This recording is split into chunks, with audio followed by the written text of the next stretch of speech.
Ladies and gentlemen, boys and girls, we are back. Welcome to Hollywood After Dark for Saturday, June 28th, 2025. Today we're going to be talking about Denis Villeneuve doing The Bond, James Cameron's comments about the moral cop-out of Oppenheimer, the fact that the show is now going to be more of a reboot, and I'm back for good. Also, a lot more like Batman, right? Hollywood After Dark, let's fucking go.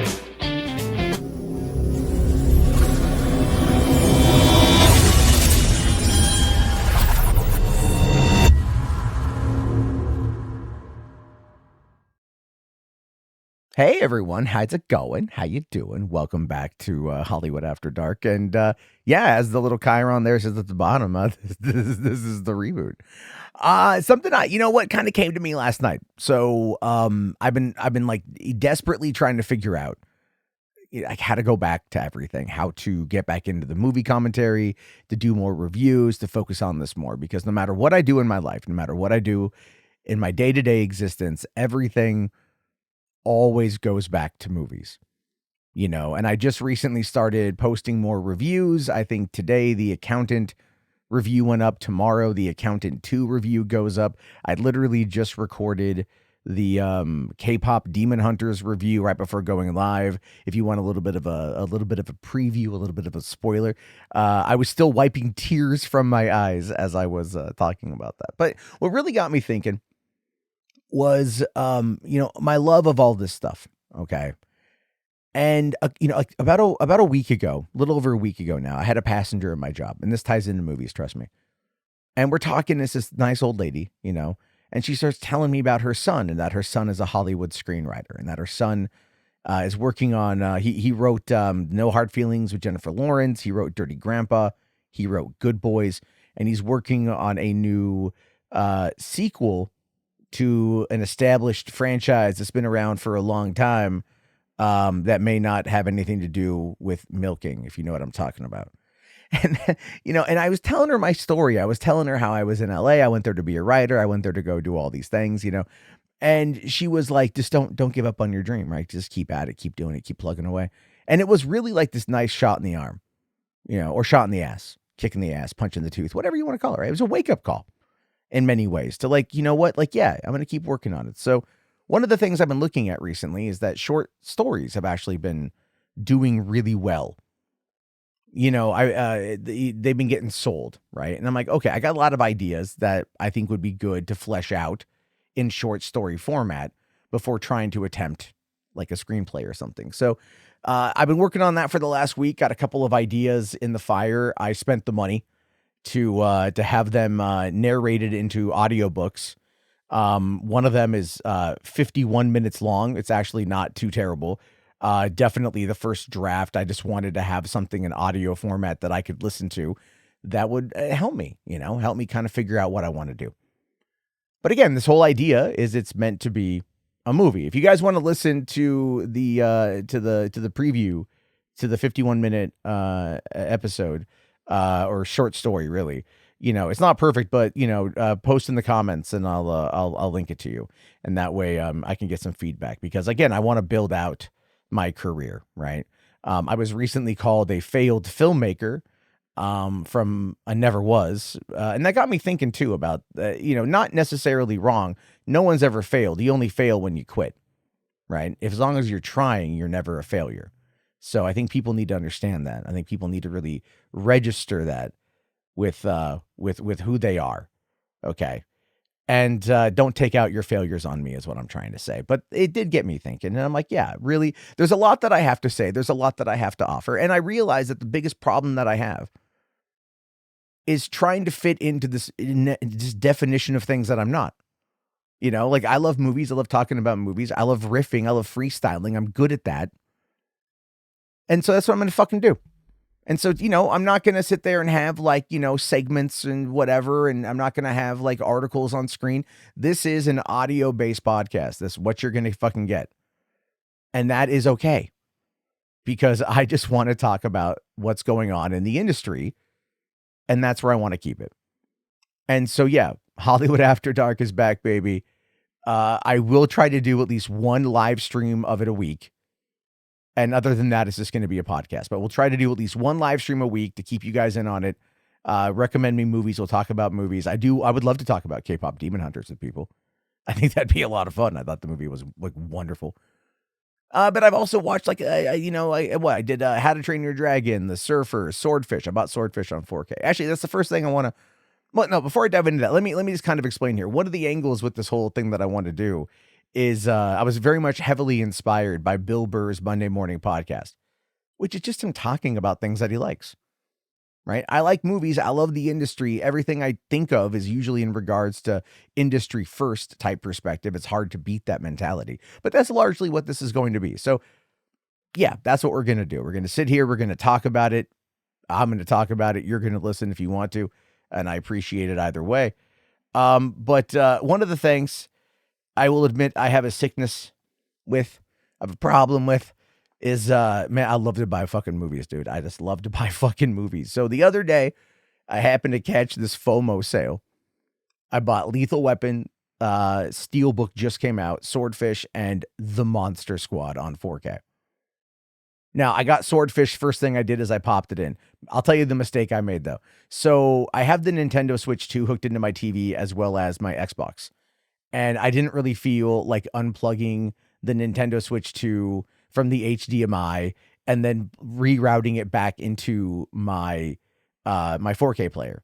And I need to get an HDMI splitter is really the moral of the story. But what I did is I just said, fuck it. I hear the Xbox has got a pretty good 4K player. So I tossed the disc in there. Looks fantastic. It really does. Downside is that there are slight audio problems, like a slight delay between the player and my TV and my Bluetooth headphones. And apparently it's a known-ass problem that I just was in no way wanting to fix. So I watched it with this like slight delay, you know, like not like a quarter of a second, but just enough to notice. And that's how much I was into that fucking movie. I was like, I could get up and I could just fumble with it. It'd take 5 minutes, less than that, to just unplug one thing, replug it in another, and, you know, Bob's your uncle. There we go. But I didn't want to get out of bed, and the movie was just too much fun to turn off. So it is what it is. But going forward, I'm not going to use the Xbox unless I can figure out a way to fix that problem. Because, you know, otherwise, like, why? I spent all that money for a goddamn 4K player. I might as well use it, right? But I also got hit with FOMO a couple days later.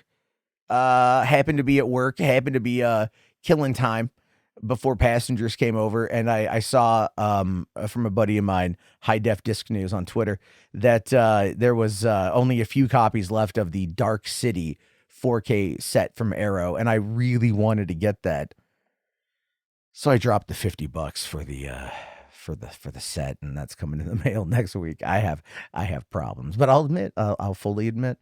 A firm pay, baby, $13.33 a week for 4 weeks. That I can afford. You guys got to understand, I've been working like 12-hour days, man. I did 2 12-hour shifts back to back last weekend. And I'm already at 2 12-hour shifts back to back this weekend with 2 more days to go on my schedule before my days off. So like it is tiring. But the cool thing is I got movies coming. And movies that I'm excited about. And I had this situation yesterday. I was taking these passengers to the airport. It was like a private van. And they're going to Greece for like 2 weeks, right? And so one of the guys on the van, they're talking about all these movies that they downloaded to watch on the flight. And this guy's just going through this list. And then he sits there and he pops up his hand and he goes like, anyone here seen Andor? And I'm the only asshole on the bus. I was all like, hell yeah, I've seen Andor, man. And he goes like, is it any good? And I'm like, yes, let me tell you why. So we talked Andor for a while. We talked a bunch of other movies for a while and whatnot. And it was a lot of fun. So, you know, and because of that, by the way, those people, when they get back into town in a couple weeks, they're going to request that I'm their driver. And the reason why I bring this up and the reason why it's this whole part of this episode, it has a lot to do with the fact that this is how movies fucking connect people is what I'm trying to say. Movies, shows, entertainment, man, it's all love. Okay. This is what connects people time and time and time again. It's not this fucking hateful shit we see, right? It's not a bunch of these fucking knuckle-dragging, incel, dumbass, douchebag motherfuckers that we see that are out there going like, oh my God, this is woke because there's a black lady in the lead. Shut the fuck up. That's seriously, shut the fuck up. That's what we should be saying to these people, like time and time and time again. Shut the fuck up. And it's not just like the toxic people, like the toxic negative people, the toxic positive people too. They ruin it just as fucking much. All right. Because they can't fucking see past the bridge of their own fucking ignorance. And it's the same. It's a horseshoe theory. It's the same people on both sides. You know, the same people on both sides. Like you can have your opinion. Like I've noticed this and oh, you know what? Fuck it. I'm going into it. Let's do it. All right. Let's talk about Superman. Okay. Because like, listen, this has caused me a lot of fucking strife because like to people on the certain fucking fat boys on Twitter, you can't fucking have a goddamn theory about this movie or just not be super happy with the marketing. And it's infectious, right? It's toxic. It's weird. It's infecting their brains. It's brain rot. You know what I'm saying? It's absolute the rotting. They hide behind, I'm just excited for the movie. Okay. Well, other people may have questions or comments or concerns. Why are you tone policing? Why are you trying to look after what they do? And that's just who they are, right? These are people, look, you have to understand this, okay? And this goes both ways. Fandom is a great thing, but by and large, fandom is shit. And the reason why fandom is shit is because it puts people in that bubble, in that camp. You draw the line, right? You're either with us or you're against us. It's us versus them. That mentality has happened for forever when it comes to this kind of stuff. But when it comes to like certain properties, man, fucking it's terrible. Okay. And I feel like there are people out there that just don't see the reality of where things are. And that's okay. Some of them are young, inexperienced, spend all their days on Twitter. And that can really cause a lot of brain rot, right? I really recommend Blue Sky. It's more positive over there. Or fucking TikTok. For the love of God, but do you know how positive the film community conversation is over on TikTok? Right? You'd be amazed, right? It's like you wouldn't think so. Twitter is a fucking cesspool. And I'm on there too. I'll fully admit, because that's where I talk to a lot of people, but it's a fucking cesspool, which is why I've got a Discord, and I'm going to make sure the link is in the video description. So I want you guys to go check that out. But anyway, so Superman comes out here pretty soon. We got ourselves the first the first press screenings, fan influencer screenings the other day. A lot of people went there to go see it. And they're all under embargo until like, I think the 7th or 8th or something like that of July, which makes very little sense to me. Right now, the movie has oddities in regards to the projections. So we've seen it like upwards of 135 million based on some projections, as low as 90 million based on other projections. Insiders at Warner Brothers are making the claim that it's going to be around, if it's less than 100 million, that's bad. And I don't know how it's going to turn out. I do feel, though, that what we're going to get is a very debated opening weekend number, because you have the fan screenings that are paid for, right? That's how they're front loading the box office weekend, by the way. Make no mistake about that. They are front loading the box office weekend by having it be exclusively in IMAX at the ticket price. I paid $30, $28 for my ticket, and I'm excited to see the movie, but that's what they're doing. They're front loading the weekend, so they can sit there and go, oh, our Thursday, because what happens is those Tuesday numbers will then roll into the Thursday numbers, which will then roll into the Friday numbers, because that's how they do it. So you'll see something like Superman had like a $50 million or $25 million, whatever the fuck it is, Friday. Okay. And that's going to be the Tuesday, Thursday, and Friday numbers all combined, but they're not going to, but you never really know that, because they use a lot of manipulation in the wording of the finances to be able to kind of bolster up something, because they don't want anything to be seen as a failure, which makes all the sense in the fucking world, right? If it's seen as a failure, then you're looking at it through the lens of like, yeah, it's not going to be very good, and I don't want to support a loser. And that's really the mentality that we have. You know what I'm saying? It's like, it doesn't matter if a movie is good. Like most movies, I believe, by and large, are inherently good in some way or another, but it doesn't matter. It's like, people don't want to go and spend their money to support a loser. And so if a movie doesn't knock it out of the park in the opening weekend, it's not really going to have legs as time goes on, which is unfortunate. Not everybody has time to go see it, nor do they have the finances to go see it. But the way that the box office reporting from the Hollywood trades and the studios are used to manipulate people and to guilt trip the audience into making sure that you're there day one, because they hope that with enough front-loaded numbers, it will then carry it week to week to week. And, it's a proven strategy, but at the same time, if it works, it works. If it doesn't, then, you're going to hear through the trades that it's your fault that it failed. You hear a lot of that. That's kind of how they operate. It's unfortunate. I'm not a fan of that, to be fair. It is just what they like to do because they like to just, again, it's all about manipulation, right? Storytelling, manipulation. We want to feel something, experience something will always justify entertainment, and that's a big part of it. But anyway, going back to this Man of Steel, the man in the red chonies. They released a clip the other day. I can't show it. I did show it on another stream, and Warner Brothers blocked it worldwide for 37 seconds. That's why this is now just an audio-only podcast. I'm not going to worry about any of that. Warner Brothers is the absolute worst, though. One time they blocked a video of mine worldwide because I had a still image of Ben Affleck's Batman. Like, that's it, like, literally. And I was reading an article, and it was the image in an article, and, like, that was why they pulled it down. Fucking bastards, you know what I'm saying? Anyway, no, I think it was Jimmy Kimmel dropped this little 37-second clip of oh man, I don't even know how to begin to describe this. It's not a good scene. This is, I don't want to say this is like the worst thing they could have put out there, but I feel like the marketing on this has been very like subpar. It's either focusing on crypto, which is already something I've already claimed I don't like. Okay. So spare me your bullshit of complaining that I don't like it. I'm honest. I don't like it. But not only that, like we've seen Superman be beat up. We've seen Superman be mad and yelling at Lois over the questions she's asking him because she's pressing him and his ego can't handle it. There's that. And now we see him mad by going into Lex Luthor's office and, talking about where the dog is. And then he throws a desk, But what gets me is when Superman busts through the door, right? But remember, folks, I have to just point this out. Remember when Man of Steel came out and people were upset that Superman fucked with a drunk guy who was harassing a waitress by reorganizing his semi-truck on a telephone pole. And that was a bridge too far. Or in Batman v Superman, when Lex Luthor had Martha Kent tied up by KGB agent and, he was going to kill her and Superman was glowing his red eyes like he was going to react and kill Lex Luthor. And that was a bridge too far. Superman getting mad, throwing a desk, busting through doors and whatnot when he could just, screaming at Lex Luthor while Lex Luthor has rage baited him, trolled him into being in there. It just, to me, it seems kind of ridiculous. I said this on Twitter. I'm just going to reiterate this.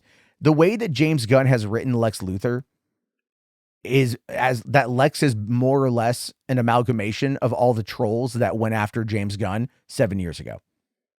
Like literally that. Like in that scene, Lex Luthor is like a mixture of the trolls, Professor Chaos from South Park, and Dr. Evil. Right? If you really listen, and seriously, go back and look at that clip again. When Lex like takes a sip from the cup and he says, you mean the ugly dog in the cape, right? Say that again, but in like Dr. Evil's voice. Oh, you mean the ugly dog in the cape? It sounds just like Dr. Evil, which is also Lorne Michaels, which is interesting. So really, James Gunn has made Lex Luthor out to be Lorne Michaels. Maybe copyrighted for it. I'm kidding. But no, it's really like, I'm just saying, like, I want this movie to be really good. I'm hoping that it's really good. The problem with this movie is that it's just like, it's not firing on all cylinders. Like whatever they're choosing to market with is not great. It's like, remember the scene with Superman and the wonky eye, right? That got fixed, but Gunn has like given multiple different answers as to what it was. It was, at first, like, it was the lens and the way they shot it, and it's not a CG shot. And then he says, well, it was an unfinished VFX shot that made it across my desk, but I must have missed it. And then they fixed it. It's like, well, what is it? Is it the lens of how you shot it? Is it the how you were shooting that with okay, fine. But it still made his eyes look wonky. They did fix another bit from the first trailer when Superman had a can thrown at his head and he blinked when it hit him. And then they removed the blink from the movie for some reason. Okay. That's a human reaction, is to, I don't know, react when you are struck with something. And then, now he's trying to make it out to be like, oh, I just missed this VFX shot. Well, this was a prominent shot in a television spot. So it's kind of like, or just like maybe an online spot or whatever spot it was for. If you're overseeing this stuff as co-head, of the studio, the writer, producer, director of this movie, you gotta be more careful with this stuff, right? You're slipping and look, I want to talk about that, not again from a negative, but it's like, let's have an honest conversation about what James Gunn is up against. And I mean this literally, right? Sorry, I need a drink of water. So Gunn has bitten off more than he can chew. And I think fans need to realize that. I think fans of James Gunn, long-term fans of James Gunn, not these new, oh, he's taking over Superman fans of James Gunn. Those people don't understand him as a person, I don't believe. But you've got all these people that are trying to not understand the situation that he's in. So he is the co-president of DC Studios. He is the writer, producer, director of Superman. He is the writer, producer of Creature Commandos. He is the writer, producer, director of Peacemaker. He is writing another screenplay. He is producing Supergirl, producing Clayface, producing Lanterns, producing whatever else is coming out the pipeline, in everything else. And this man is stretched thin because Peter Safran is handling the business side. Gunn is handling the creative side. And when they're in the planning phase, this is the problem, is that they're in the planning phase of all this stuff. And it's an issue because it's stretching him too thin. He talked about this the other day where he was talking about how they were shooting Superman on one soundstage and Peacemaker season 2 on another soundstage. And he was running in between. Now that to me is not a sign of confidence. That to me is a warning sign, a red flag. And I don't understand how people out there aren't seeing this, because what you have is a man, he's human, like you, like me. He's 58 years old. Not to say that that's old, still pretty young.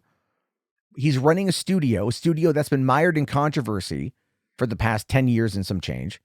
He's trying to relaunch a new universe while also overseeing all of these other projects that are happening within the universe. Oh, and by the way, Matt Reeves, the Batman, is still apparently happening. He's in over his head. He's bitten off more than he can chew, and we're going to start seeing how that turns out. And I really want him to succeed, and people are going to sit there and tell me that I'm not, that I'm being overtly critical or I'm being whatever. I'm not. I'm being honest. This is honestly what I think. When you have a lot to manage as a person, you can only really focus on so many things at once before certain things start to slip. It's there's a triangle diagram for projects, right? And it's time. I think time, money, and I forget the third one, but it's you can only pick two. You can't do all three, right? You can save time, but it's going to cost you money. You can I forget what the third one is, but you guys know what I'm talking about here, right? He's in a position where he can't do all three. He's trying to juggle all three. And again, he's at the forefront of all the marketing for Superman and everything else. He's everywhere. This guy is stretched, completely stretched. And the biggest problem with that is that he is going to burn himself out if he doesn't slow the fuck down. And if he doesn't streamline and do all that kind of stuff. And this is where the Batman Part 2 comes in. And this is where the Batman Part 2 is now a problem. And I think it's a problem in many ways because it should not exist in the form that it currently does as we know it. And I want to put an asterisk on that because I feel like we have to come back to that. So, Matt Reeves finally at the end of June, a month after Matt Baloney said he was going to be turning it in, turned in the first draft, or at least the finished script of the Batman Part 2.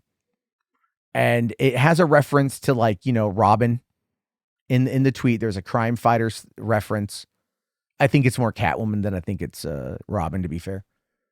But I've said for a long time that this movie needs to be wrapped into the DCU, or they need to cancel it. Because you have the Batman Brave and the Bold. That was something that was announced January 30th, 2023 from James Gunn. And there's been no movement on it. In fact, the Hollywood Reporter reported yesterday that we should now be asking James Gunn about who is writing Batman the Brave and the Bold, because they don't believe that there is a writer. We know that Andy Muschietti is attached to direct it, but he's off doing Welcome to Derry and other things. There's been no movement on the casting. There's been no movement on anything. That is, unless they are keeping that absolutely under wraps. And that is something that's going to appear in Superman or Supergirl, maybe, and everything else. And I feel like the biggest problem is that this movie, again, is the more popular of the two franchises. I don't believe personally that audiences will want two Batman running concurrently on the big screen. Now, I know the Batman crime saga is what they're calling the Matt Reeves stuff, but we've still got 2 more movies to go and whatever other spinoffs come out of that in order to pad out the saga. The Penguin was an amazing series, wonderfully done series. I want to see more from that world, more from Matt Reeves, more from Pattinson, all that stuff. But from a creative and executive position, which is the one I normally take, it's too convoluted. It's too confusing. People aren't gonna fucking get it. And that is something that you can ask the average person, and they will be like, who doesn't live in this world. They don't breathe this world. You got to think of the average moviegoer. Now, listen, I don't want to sit there and fucking puff my chest out. I haven't accomplished that much, but what I have accomplished in this industry is, I did work for movie theaters for 14 years of my life. So roughly 1/3 of my life I have spent working in movie theaters. I have written films. I have directed films. I've gone to film school. I've watched this industry like a hawk for a long time. I lived in LA. And when I lived in LA and I was working for a flower shop, I would talk to executive assistants and actors' assistants all the time. And we would talk about the industry and we would talk about where things are going. And I'd ask them questions. And usually what I would hear back is, you're on the right track. You're paying attention. You know what's going on. And one of the things I hear the most from people, and yeah, I'm going to toot my own fucking horn for a second. One of the things I hear from people who have been at least industry adjacent has always been, yeah, Matt's a pretty smart guy. He pays attention to what's going on. You pay it. You understand it. But when I'm talking about this kind of stuff, the fan situation comes on in, and the fans don't know anything because they don't live in that world. They don't pay attention to that world. They read the headlines. They might look at what Discussing Film has to say, which only puts up a small portion of everything. And it's not to say that I get everything right. Hell, I'm wrong quite often, but at least my arguments I will back up with as much empirical data that I can find. I operate on feels, on reels over feels. And that is something I just have to put out there. So expressing frustration with where things are with this franchise that I want to see succeed is not, as some would say, crashing out. Being concerned based upon my experiences, my knowledge, and the fact that I truly do love all forms of entertainment and want to lose myself in as much of it as I possibly can for the sake of enjoyment, because I want to see what other people create, is not a negative thing. I don't do it because it's that. I do it because I love it. But that's where I'm thinking. Let me just kind of go back to what I was talking about, though, beforehand. So the idea here with the Batman Part 2 is, I think potentially it might be doing what Peacemaker is doing. Peacemaker is going to be integrated into the new DCU. It's going to reference things that have come before, but not everything. And it's going to alter, and James Gunn has said, what we say is canon, what we don't isn't. I'm paraphrasing. And the Batman Part 2 can potentially find a way to do it. Now, some have said that the Batman in that world of Gotham wouldn't fit in this new version of Superman. And I disagree with that. And I say that because Gotham is its own beast entirely, right? Gotham isn't Metropolis. A lot of the stuff that comes to Metropolis doesn't come to Gotham. Gotham is very rooted in your street level crime, right? Metropolis is more rooted in your world ending events. They're completely different, and they could coexist in certain ways. But I still think if they're going to do it, that what I would do is just make Pattinson younger and have the Batman Brave and the Bold, which focuses on the Bat family, be older. Because there's no reason that like year 3 or 4 Batman, which might be where we find the Batman in the sequel, would have a Robin, right? Like we're not going to get Robin until like 10, 15 year in seasoned Batman, when he's getting up there in age and he wants to train a predecessor. You know what I'm saying? Like that's going to be where that would happen. This one wouldn't happen. But if we had the Batman set previously in its own little pocket side of things, that was still generally a part of it. Right. Again, honoring, changing the future, but without changing the past. You can honor the past and still find a way forward. And I think that smart people would get that. And there's a lot of people out there that clearly don't, for reasons that elude explanation. But that being said, I'm not against any of this happening. I want to see what they do with it, but I have my concerns. And there you go. So I don't know. Anything could happen on that one. Like, you know what else blew my mind, man, last couple of days is the fact that Denis Villeneuve, hope I'm saying that correctly, that Denis is going to be directing a new James Bond movie for Amazon and MGM. And that, my friends, is that's a good choice. However, I would like to just quickly point out here. I love the guy. I know he's doing Dune 3 and then moving over to Bond and everything else. But, he did like Blade Runner and he's doing Dune and doing this. I would like to see him work on his own IPs, his own movies. Prisoners was great. Sicario, I hear, is really good. Haven't seen Rival, but I hear it's really good. And so obviously he wants to play in these sandboxes, and they want someone who is a storied filmmaker to kind of relaunch this new James Bond. And they're looking for a James Bond that's in his 30s, right? Maybe like late 20s, early 30s. So Henry Cavill is out. So to that, I say, I fucking told you. I've been saying this for a long time, that Henry Cavill was too old for Bond and he got to be too old for Superman, despite me wanting him to play both.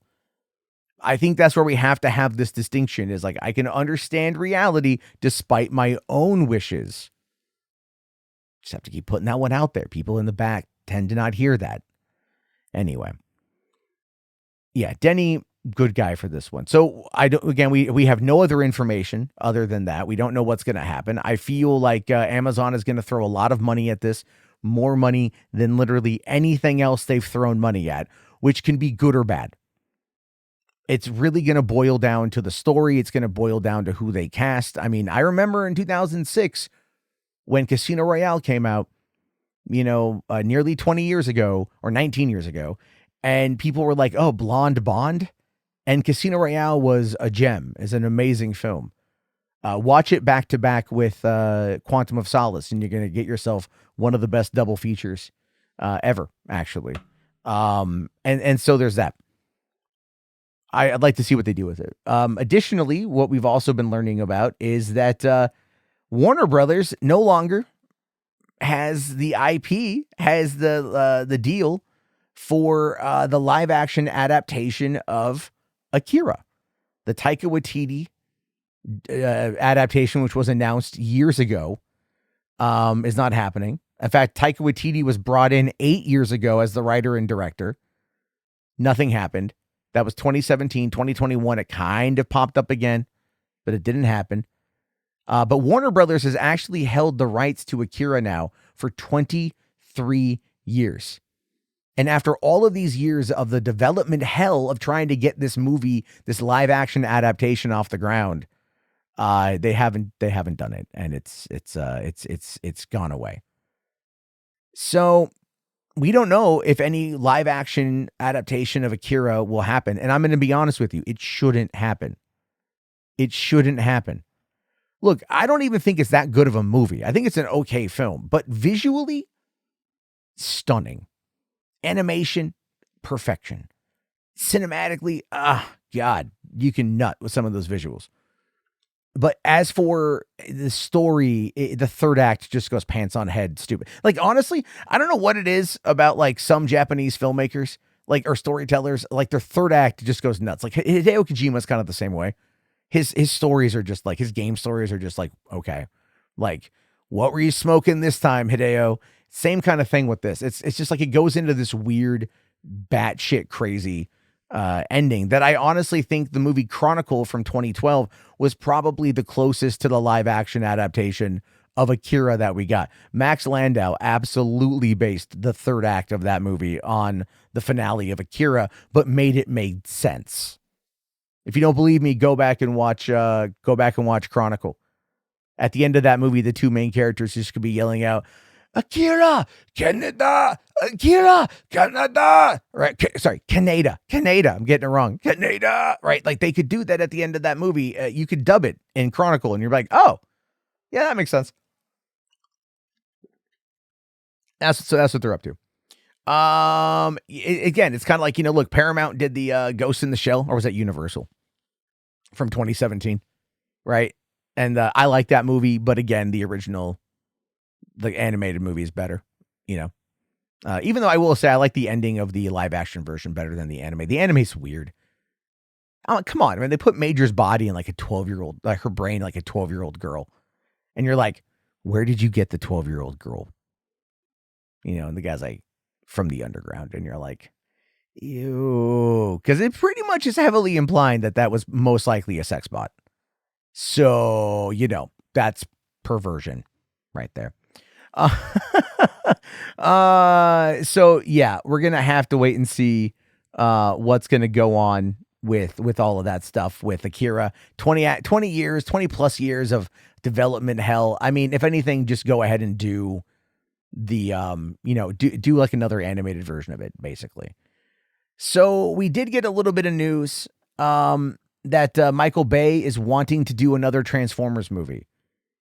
And this is kind of breaking the internet in a lot of ways, right? Because we suffered. Well, I don't want to say we suffered. I like more of them than I don't.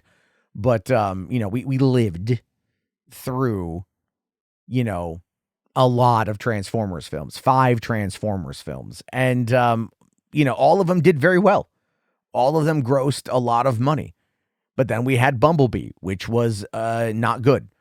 And then we had Transformers Rise of the Beasts, which was about on par with Bumblebee. Good parts, not so good parts, right? But they teased me a G.I. Joe Timo crossover ending, and I'm not getting my G.I. Joe, and I'm a little ticked about that, to be honest with you, because I like my G.I. Joe.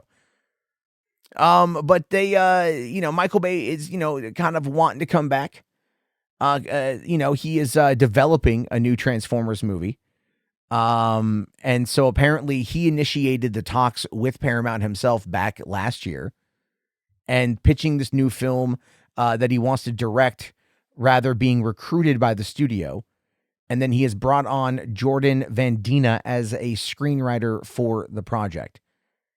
And listen, after Transformers 1 came out last year, and it just didn't really connect, I think. I don't know why. I hear it's really good. The marketing maybe not the greatest, but I hear it's good.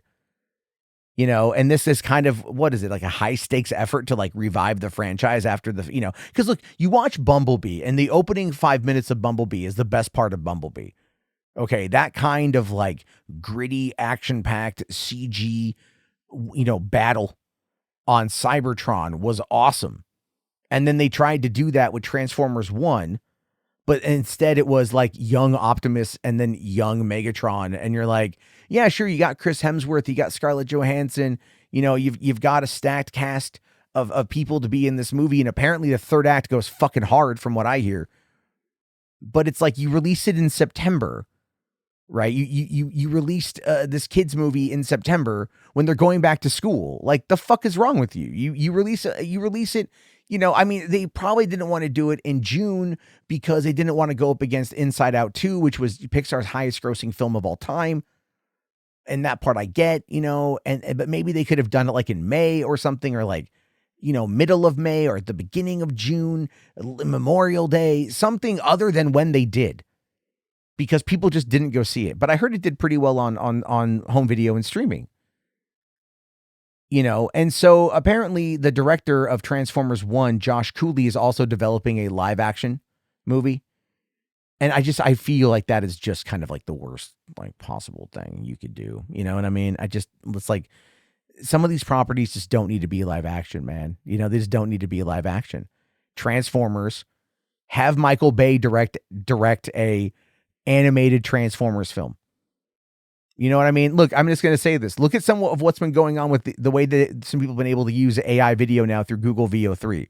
Okay? Like, that is going to end up being what saves a lot of these franchises. It's going to cut down on so much cost and everything else, and it's going to look pretty cool. And expect Michael Bay to do an AI film here in like 10 years. Okay, so if you're anti-AI, I'm sorry, it's here to stay. Get used to it. You really should. It's some interesting stuff. But I don't know, man, come on. Like, Transformers just needs to figure itself out, It really does. It super does. But then finally, we're getting to the end here, okay? Hold on to your booty shorts. James Cameron. I think they're getting ready to release some stuff on Avatar 3. There's one image Empire Online put out showing Quaritch with Spider, obviously indicating that the fact that Spider left his dad live at the end of the second movie is now going to have repercussions. Neytiri, she going to be pissed. So that's going to be an interesting, an interesting divide amongst the clan and everything. But also, I think we're also going to get a teaser for Avatar 3 in front of Fantastic Four, which I think if they advertise the exclusive Avatar 3 trailer in front of Fantastic Four, you're going to get people showing up on that opening weekend, anything just for that trailer. Like, don't even drop that trailer on the internet. You put that shit in fucking theaters, dog. You put that in theaters and then you let people go see it. And that's how they're going to make a lot of money. I say that's how they do it. But anyway, in this case, what you've got is James Cameron was talking about Oppenheimer, and he had some criticisms for Nolan's film. He actually called it a moral cop-out for not showing the direct aftermath of the bombings of Hiroshima and Nagasaki. And that was a big fear when the movie was announced that it was coming. Like, people were legitimately asking, like, wait a minute here, what's going on? Are they going to end up doing that? Are they going to end up showing the bombing? Because, like, holy shit, you know what I mean? And then, like, you had Japan Twitter get real mad at Oppenheimer and start, like, or Barbenheimer memes, I should say. And then they started, like, flooding Twitter with, like, all of these, like, 9/11 memes. And then you had Twitter users respond with their own even greater and darker 9/11 memes, showing that there's no one better at self-depreciation and and being deprecating than Americans, especially over our greatest national tragedy. We always go for the joke, folks, no matter how dark it is.